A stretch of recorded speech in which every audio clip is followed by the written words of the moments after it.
اعوذ باللہ من الشیطان الرجیم بسم اللہ الرحمن الرحیم رب اشرح لی صدری ویسر لی امری واحلل عقدۃ من لسانی یفقہوا قولی ربی یسر ولا تعسر وتمم بالخیر۔ کنٹینیو کر رہے ہیں ہم اپنا وہی ٹاپک جو ہم پڑھ رہے تھے، نماز کا بیان، اور آج کا جو ہم نے اس میں کرنا ہے ٹاپک، وہ ہم کریں گے وضو اور تیمم کے مسائل۔ تو اس میں سب سے پہلی حدیث ہم دیکھتے ہیں کہ حضرت سعید بن زید کہتے ہیں کہ رسول اللہ صلی اللہ علیہ وسلم نے فرمایا، جس نے وضو سے پہلے بسم اللہ نہ پڑھی اس کا وضو نہیں ہوا۔ یہ ترمذی کی روایت ہے۔ اب اس کے بعد اگلی جو حدیث ہے وہ حضرت حمران سے ہے رضی اللہ۔ انہوں نے کہا کہ حضرت عثمان رضی اللہ نے وضو کے لیے پانی منگایا، پہلے اپنی ہتھیلیاں 3 مرتبہ دھوئیں، پھر کلی کی، پھر ناک میں پانی ڈالا، پھر اپنا منہ 3 دفعہ دھویا، اس کے بعد اپنا رائٹ ہینڈ جو ہے وہ ایلبو تک انہوں نے 3 دفعہ دھویا، اسی طرح لیفٹ ہینڈ اپنی ایلبو تک 3 ٹائم انہوں نے دھویا، پھر سر کا مسح کیا۔ مسح کرنے کے بعد اپنا جو رائٹ پاؤں تھا اس کو اینکل تک 3 دفعہ دھویا، اور اسی طرح لیفٹ والا فٹ جو ہے اینکل تک انہوں نے 3 دفعہ دھویا۔ پھر اس کے بعد انہوں نے فرمایا، میں نے رسول اللہ صلی اللہ علیہ وآلہ وسلم کو اسی طرح وضو کرتے دیکھا ہے۔ یہ صحیح مسلم کی روایت ہے۔ نیکسٹ اس میں جو چیز ہے، ہو سکتا ہے آپ میں سے کچھ جانتے ہوں اور ہو سکتا ہے بہت سے لوگ ایسے بھی ہوں گے جو نہیں جانتے ہوں گے۔ تو حضرت ابن عباس سے روایت ہے کہ نبی اکرم صلی اللہ علیہ وآلہ وسلم نے وضو کرتے وقت ایک ایک مرتبہ اپنے باڈی پارٹس دھوئے۔ اور یہ روایت کہاں سے ہمیں ملتی ہے؟ اسے احمد میں، بخاری میں، مسلم، ابو داؤد، نسائی، ترمذی، ابن ماجہ، اتنی ساری احادیث کی جو کتابیں ہیں وہاں سے ہمیں یہ پتہ چلتی ہے۔ تو کیا بات ہمیں پتہ چلی کہ نبی صلی اللہ علیہ وسلم نے ایک ایک دفعہ کیا۔ ہم نے تو ابھی پہلے دیکھا تھا کہ 3 دفعہ ہم نے اس کو ڈالا پانی، اب یہاں پر انہوں نے بتایا کہ نبی صلی اللہ علیہ وسلم نے ایک دفعہ بس سارے اعضاء جو تھے اپنے وہ دھوئے۔ پھر حضرت عبداللہ بن زید کہتے ہیں کہ نبی اکرم صلی اللہ علیہ وسلم نے وضو کیا اور 2 مرتبہ اپنے باڈی پارٹس دھوئے، اور یہ احمد اور بخاری سے روایت ہے۔ تیسری چیز اس میں حضرت عمر اپنے باپ شعیب سے اور شعیب اپنے دادا عبداللہ بن عمر بن عاص سے روایت کرتے ہیں کہ ایک دیہاتی نے رسول اللہ صلی اللہ علیہ وسلم سے وضو کا طریقہ دریافت کیا، تو نبی صلی اللہ علیہ وسلم نے اسے 3 بار وضو کے اعضاء دھو کر دکھائے اور فرمایا، وضو کا طریقہ یہ ہے، جس نے اس سے زیادہ مرتبہ دھوئے اس نے برا کیا، زیادتی کی اور ظلم کیا۔ اسے احمد، نسائی اور ابن ماجہ نے روایت کیا ہے۔ اب یہ ان تینوں کو احادیث کو ہم ایک ساتھ دیکھ لیتے ہیں کہ ہم نے کیا چیز اس میں لرن کی، کہ آپ وضو کرتے وقت اپنے جو وضو جن چیزوں کو ہم نے کرنا ہوتا ہے، جن باڈی پارٹس پہ، آپ ان کو ایک ایک دفعہ بھی دھو سکتے ہیں، وہ بھی کمپلیٹلی فائن، بالکل ٹھیک ہے۔ آپ 2 دفعہ بھی کر سکتے ہیں، آپ 3 دفعہ بھی کر سکتے ہیں۔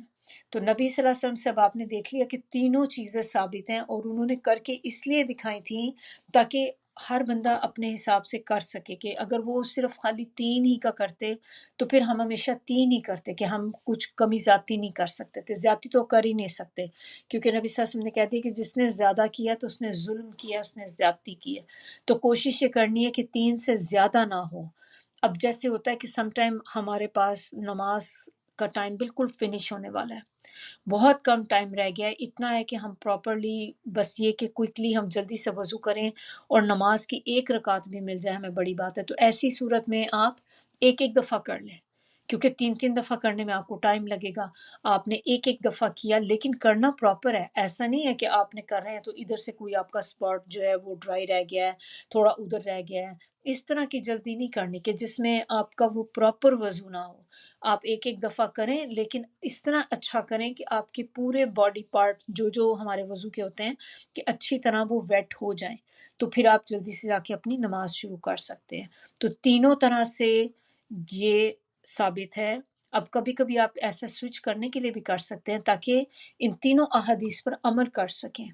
کیونکہ کبھی آپ ایسا انٹینشنلی، کبھی آپ صرف ایک ایک دفعہ کر لیں، کبھی آپ 2 دفعہ کر لیں، اور کبھی 3 دفعہ کر لیں، تاکہ آپ یہ ہو کہ میں نے ان تینوں احادیث پہ عمل کر لیا ہے، کہ نبی صلی اللہ علیہ وسلم کی جو احادیث مجھے پتہ چلی میں نے ہر حدیث پہ عمل کیا۔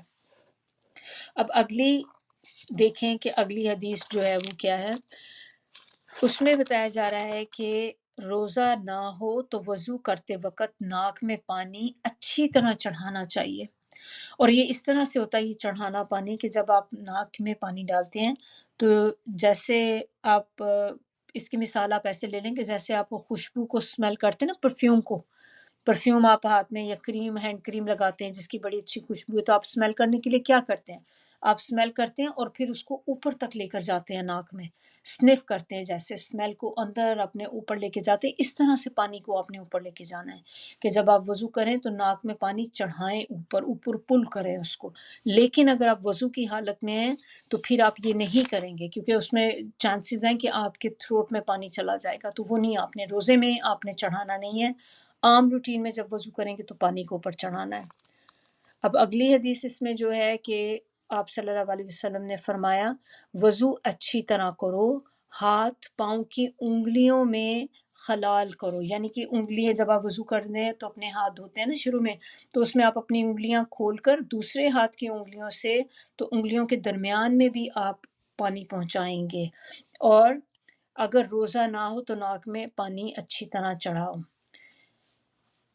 حضرت عثمان سے روایت ہے کہ نبی اکرم صلی اللہ علیہ وسلم نے فرمایا، انہوں نے ایک فرمایا نہیں، نبی صلی اللہ علیہ وسلم نے وضو کرتے وقت ان کی داڑھی تھی تو داڑھی میں بھی اپنے فنگرز کے ساتھ اندر خلال کیا کرتے تھے. خلال کرنے کا کیا ہوتا ہے کہ جیسے آپ جس طرح ٹوتھ پک دانتوں میں کرتے ہیں نا، آپ کرتے ہیں یا فلاس کرتے ہیں کلین کرنے کے لیے، تو اسی طرح آپ نے اپنی وہ داڑھی کے اندر اپنی انگلیوں کے ساتھ، گیلی انگلیوں کے ساتھ داڑھی میں ہاتھ پھیرتے تھے تاکہ وہ بھی اندر سے تھوڑی تھوڑی گیلی ہو جائیں.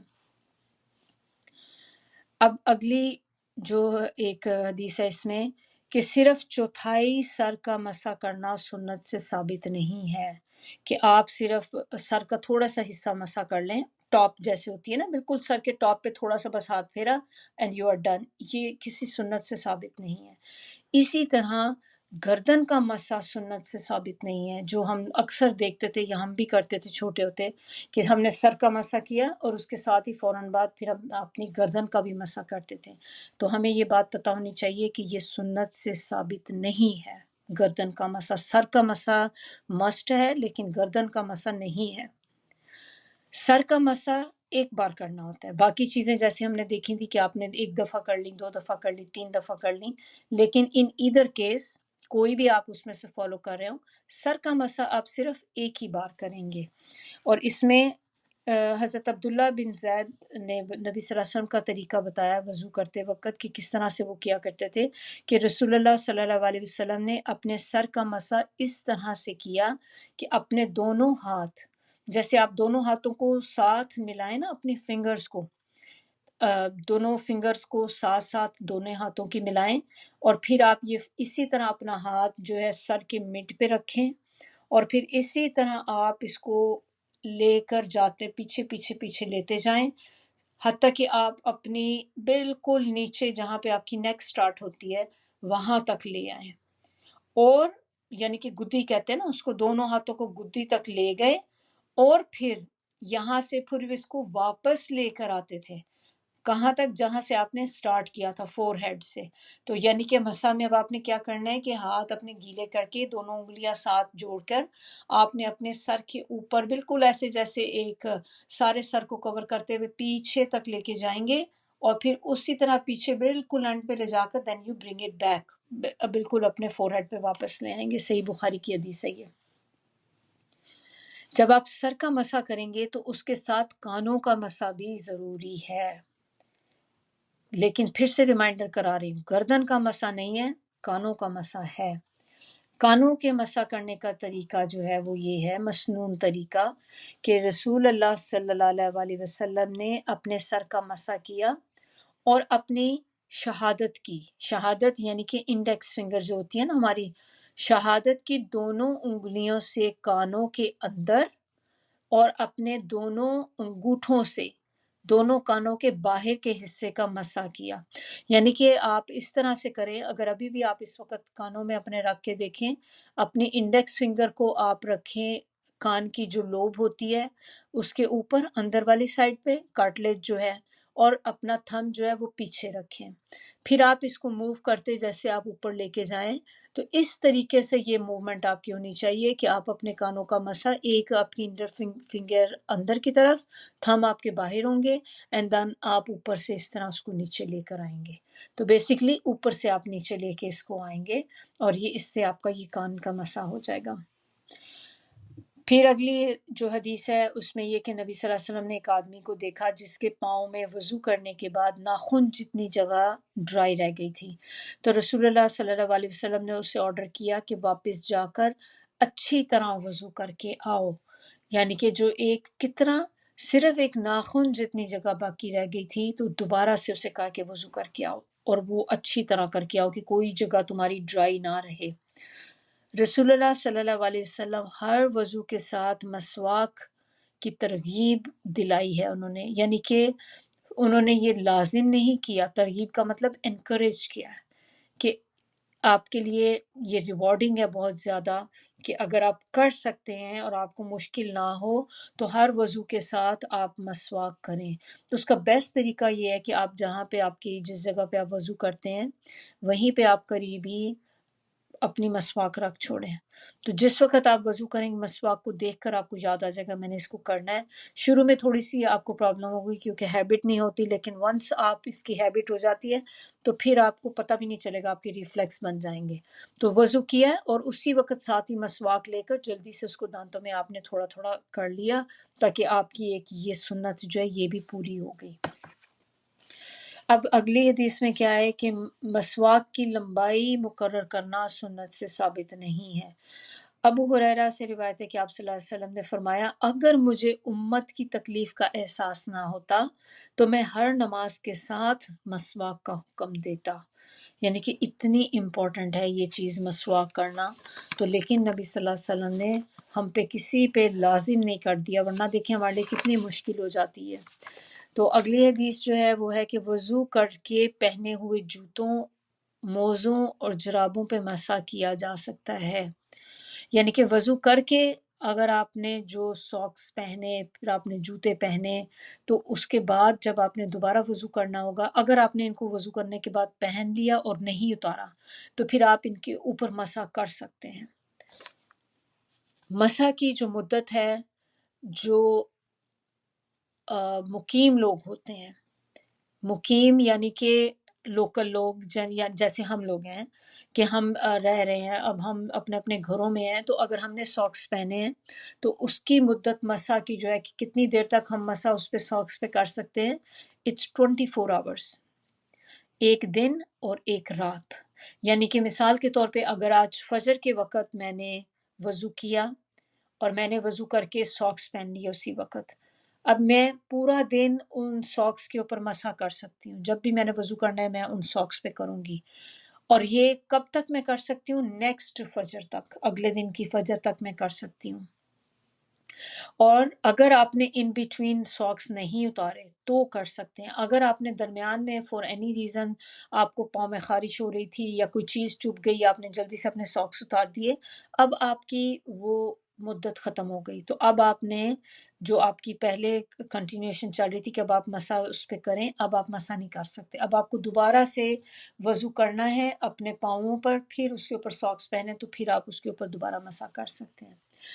یہ تو ہو گئی مقیم کی، جو لوکل لوگ ہوتے ہیں، لیکن اگر کوئی بندہ ٹریول کر رہا ہے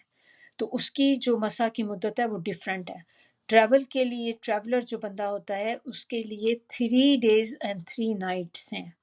اللہ تعالیٰ نے کیوں مدت زیادہ دی؟ کیونکہ سفر میں آپ کو پتہ ہے جب انسان ہوتا ہے تو کتنی سم ٹائم آپ کے لیے پرابلم ہوتی ہے، تکلیف ہوتی ہے کہ آپ کے پاس پراپر وضو کرنے کی جگہ نہیں ہوتی، کبھی پانی پراپر نہیں آپ کو ملتا، زیادہ نہیں ہوتا، کبھی آپ کے پاس ایسی جگہ نہیں ہے جہاں پہ آپ وضو کر سکیں۔ تو اگر آپ ٹریولنگ میں ہیں تو پھر آپ 3 دن 3 رات تک آپ وہی ساکس پہنے آپ کو اتار کے وضو کرنے کی ضرورت نہیں، ان کے اوپر کر سکتے ہیں۔ بیسٹ اس کی سب سے بڑی جو یوز کرنے کی چیز آپ دیکھیں کہ جب ہم بائی ایئر کہیں جاتے ہیں آپ بائی ایئر جا رہے ہیں تو جہاز میں آپ دیکھیں کہ کتنے چھوٹے چھوٹے باتھ روم ہوتے ہیں کہ وہاں پہ آپ دیر از نو وے کہ آپ اس کے اوپر چڑھا کر اپنا پاؤں کو رکھیں، پھر اس پہ آپ پاؤں کو دھوئیں، کتنی مشکل وہ چیز ہو جاتی۔ تو پھر اس میں سم ٹائم انسان کیا کہتا ہے کہ اچھا چلو پھر میں وضو ہی نہیں کر سکتی تو میں نہیں کرتی نا، میں جا کے ایک ساتھ اکٹھی نمازیں پڑھ لوں گی۔ لیکن آپ دیکھیں اگر آپ نے اس وقت ساکس پہنے ہوں کتنا آسان آپ کے لیے ہو گیا، آپ نے جلدی سے بس ایک ایک ہی دفعہ کر کے وضو کریں، جو ہم نے دیکھی تھی کہ ایک ایک دفعہ اپنے باڈی پارٹس آپ کریں،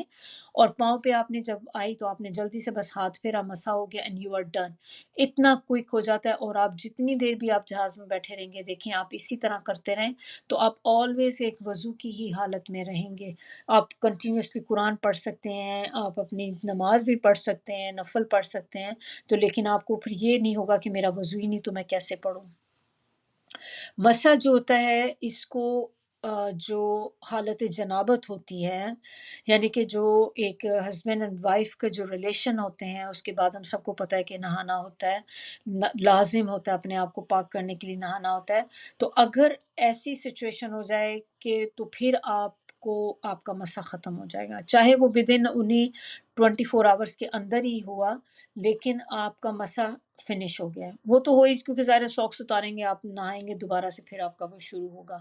اب ایک اور ہمیں کیا حدیث پتہ چلتی ہے کہ ایک وضو سے آپ کئی نمازیں پڑھی جا سکتی ہیں، یہ نہیں ہے کہ ہر نماز کے لیے آپ کو نیا وضو کرنا ہے، اگر آپ کر لیتے ہیں تو اٹ از مور ریوارڈنگ، لیکن آپ ایک ہی وضو سے پورا دن ساری نمازیں بھی پڑھ سکتے ہیں۔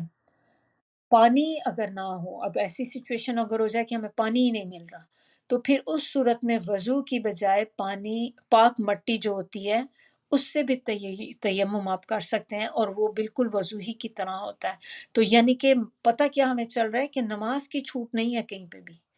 اگر آپ یہ کہ پانی نہیں مل رہا تو چلو میرا وضو نہیں ہو سکتا تو میں تو نماز نہیں پڑھ سکتی، لیکن آپ نے پانی نہیں بھی ملا تو آپ ایسی مٹی دیکھیں کوئی جو آپ کو ہو پاک صاف ہے، ساری مٹی پاک ہوتی سوائے اس کے جیسے آپ کو باتھ روم کے باہر کا ایریا ہے وہاں سے ظاہر آپ نہیں یوز کریں گے، یا کوئی ایسی جگہ جہاں پہ آپ کو نظر آ رہا ہے کہ وہاں پہ جانوروں نے کوئی گندی چیز پھینکی ہوئی ہے، کیا ہوا ہے کچھ، تو ورنہ آپ مٹی پاک صاف ذرا لے کر آپ اس کو تیمم کر کے اپنی نماز پڑھ سکتے ہیں۔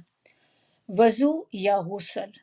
یا وضو اور غسل دونوں کے لیے ایک ہی تیمم کافی ہے، یعنی کہ آپ کو علیحدہ علیحدہ تیمم کرنے کی ضرورت نہیں ہے، ایک ہی تیمم جو ہے وہ آپ اس سے چاہے اس سے غسل بھی کر سکتے ہیں، وضو بھی کر سکتے ہیں، تو وہ دونوں کو فلفل کرتا ہے۔ دونوں ہاتھ 2 مرتبہ مٹی والی جگہ پہ مار کر پہلے منہ پہ، پھر دونوں ہاتھ ایک دوسرے پہ پھیرنے سے تیمم مکمل ہو جاتا ہے۔ دیکھیں کتنا آسان طریقہ تیمم کا، کہ آپ نے کیا کرنا ہے، مٹی پہ 2 دفعہ ہاتھ آپ نے مارنا ہے، پھر وہ ہاتھ اپنے جھاڑ کے آپ نے اس ہاتھ کو پہلے اپنے فیس پہ، پھر اس کے بعد آپ نے دونوں ہاتھ ایک دوسرے کے اوپر پھیر دینے، اینڈ یو آر ڈن۔ اب اس کے بعد آپ اپنی نماز پڑھ سکتے ہیں۔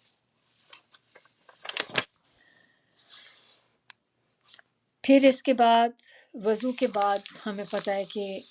وضو کے بعد ایک دعا پڑھنی ہوتی ہے، تو اس کے بارے میں نبی صلی اللہ علیہ وسلم نے کہا کہ اگر کوئی شخص مکمل وضو کر کے یہ دعا پڑھ لے کہ میں گواہی دیتا ہوں اللہ تعالیٰ کے سوا کوئی الہ نہیں، اس کا کوئی شریک نہیں، میں گواہی دیتا ہوں کہ محمد صلی اللہ علیہ وآلہ وسلم اللہ کے بندے ہیں اور اس کے رسول ہیں، تو اس کے لیے جنت کے 8 دروازے کھول دیے جاتے ہیں، وہ جس سے چاہے داخل ہو۔ 8، اس سے ہمیں یہ بھی پتہ چلتا ہے کہ جنت کے 8 دروازے ہیں، تو جو بھی کوئی یہ دعا پڑھے گا تو اس کے بعد اس کے لیے وہ 8 دروازے اوپن کر دیے جائیں گے۔ اب اس بندے کی چوائس ہوگی وہ جو دروازہ پک کرے اور اندر چلا جائے۔ اور یہ دعا کون سی ہے؟ اشہد ان لا الہ الا اللہ وحدہ لا شریک لہ واشہد ان محمدا عبدہ ورسولہ، یہ چیز ہم نے پڑھنی ہے۔ پھر اس کے بعد میں اور ہمیں کیا پتہ چلتا ہے کہ وضو کے دوران جب ہم اپنے باڈی پارٹس پہ پانی ڈال رہے ہوتے ہیں تو پھر اس وقت مختلف دعائیں یا کلمہ شہادت پڑھنا ثابت نہیں ہے سنت سے.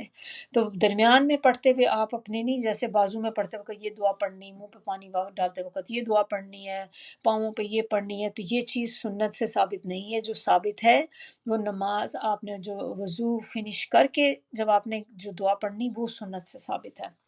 پھر آپ نے وضو کرنے کے بعد بے مقصد باتیں یا فضول کام نہیں کرنے چاہیے. ونس آپ نے وضو کر لیا تو پھر اس کے بعد بیٹھ کے ایک گندی گفتگو، فحاشی والی یا کہ غیبت، گناہوں والی چیزیں، ایسی چیزوں سے اوائڈ کرنا چاہیے.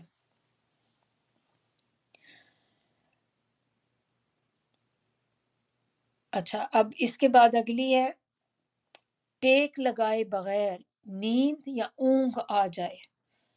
آپ بیٹھے ہوئے ہیں اور آپ کو بیٹھے بیٹھے ایک دم سے نیند کا جھونکا آیا آپ پہ، تو آپ تھوڑا سا آپ لگا کہ میں سو گئی تھی شاید، لیکن آپ بیٹھی ہوئی ہیں اس طرح سے کہ آپ نے اپنی بیک کسی چیز پہ نہیں لگائی ہوئی، آپ جسٹ بغیر ٹیک لگائے کہیں بیٹھی ہوئی ہیں، اس سے آپ کا وضو نہیں ٹوٹے گا. لیکن اگر آپ نے ٹیک لگائی ہوئی تھی کسی جگہ پر، اب آپ کو لگا کہ مجھے تھوڑی سی نیند آ گئی، تو پھر اس سے آپ کا وضو یا تیمم جو آپ نے کیا تھا وہ ٹوٹ جائے گا. اسی طرح آپ کے کوئی جو ڈسچارج ہوتا ہے، پرائیویٹ پارٹ سے ڈسچارج ہوتا ہے، اس سے وضو ٹوٹ جاتا ہے. پھر اسی طرح جب آپ کو جیسے آپ گیس پاس کرتے ہیں اس سے بھی وضو ٹوٹ جاتا ہے.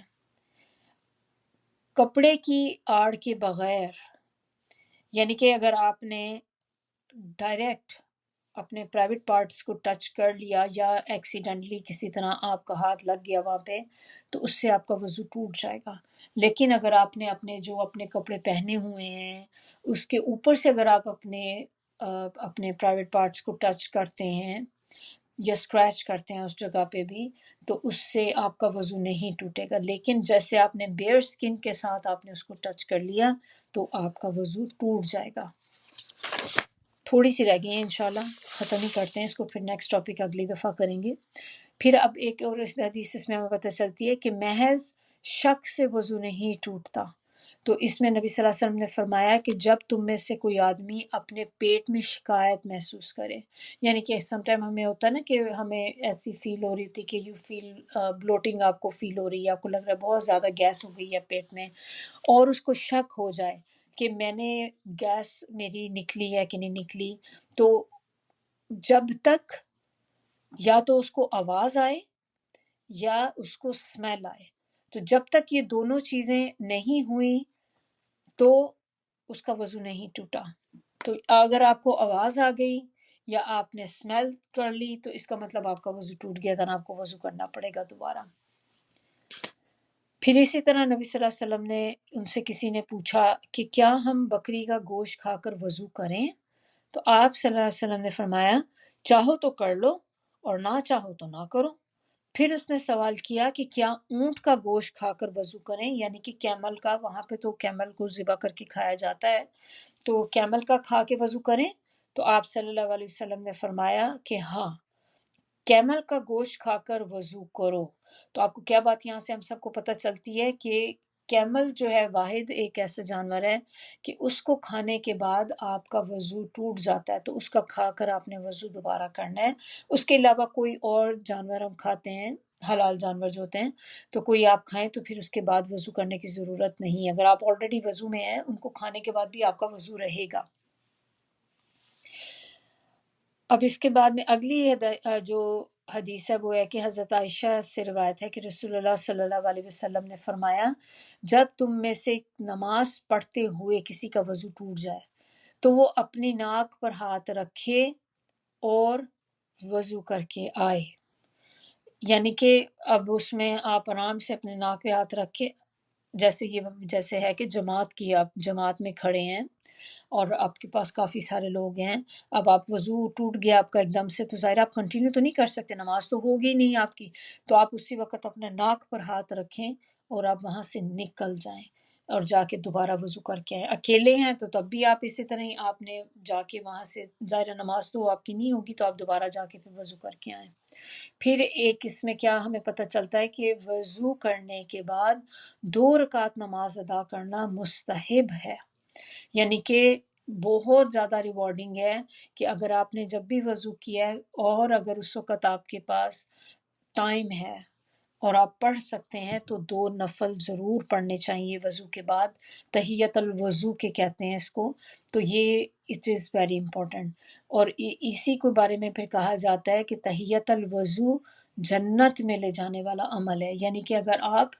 وضو کے بعد 2 نفل پڑھیں گے تو یہ ان عمل میں سے ہے جو جنت میں لے کے جاتا ہے. اس میں آپ کو ایک بڑی انٹرسٹنگ چیز بتاؤں گی، اس کے ساتھ ہی ہمارا یہ جو ہے آج کا ٹاپک یہ الحمدللہ ختم ہو گیا ہے. تو ایک دفعہ حضرت محمد صلی اللہ علیہ وسلم یہ جب معراج پر گئے تھے تو وہاں پر انہوں نے دیکھا کہ نہیں سوری میں آپ کو معراج کی کہہ رہی ہوں کہ نبی صلی اللہ علیہ وسلم نے میں کچھ اور میں آپ کو بتانے لگی تھی. اچھا، نبی صلی اللہ علیہ وسلم نے حضرت بلال سے پوچھا، ان سے کہا کہ بلال تم کیا کرتے ہو؟ تو انہوں نے کہا کہ یا رسول اللہ میں تو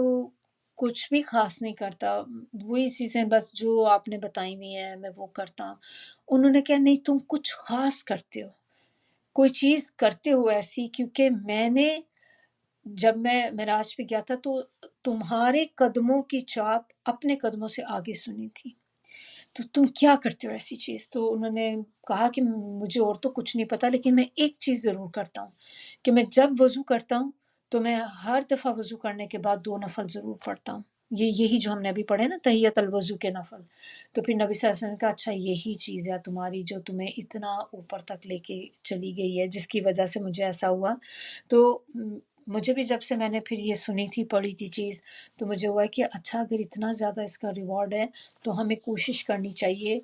چلیں اگر ہر دفعہ نہیں ہم کر سکتے، کہ ضروری نہیں کہ ہر دفعہ ہمارے پاس ٹائم ہو، ہر دفعہ ہم ایسی سچویشن میں ہو کہ ہم پڑھ سکیں،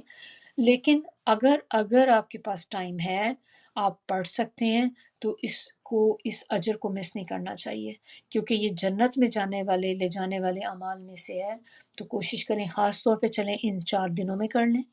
ذی الحجہ کے بہترین دن ہے، ان دنوں میں کوشش کریں کہ جتنی دفعہ وضو کر کے آئیں 2 نفل پڑھ لیں. بس ایک آپ نے میک شور کرنا ہے کہ مکروہ ٹائم نہ ہو، مکروہ ٹائم میں آپ نہیں کریں گے، لیکن باقی عام ٹائم جو بھی آپ نے وضو کرے اور اس کے بعد نفل ضرور پڑھیں. سبحانک اللہم و بحمدک نشہد ان لا الہ الا انت نستغفرک و نتوب الیک. سبحان ربک رب العزت عما یصفون وسلام علی المرسلین والحمد للہ رب العالمین. ربنا تقبل منا انک انت السمیع العلیم وتب علینا انک انت التواب الرحیم. السلام علیکم ورحمۃ اللہ وبرکاتہ.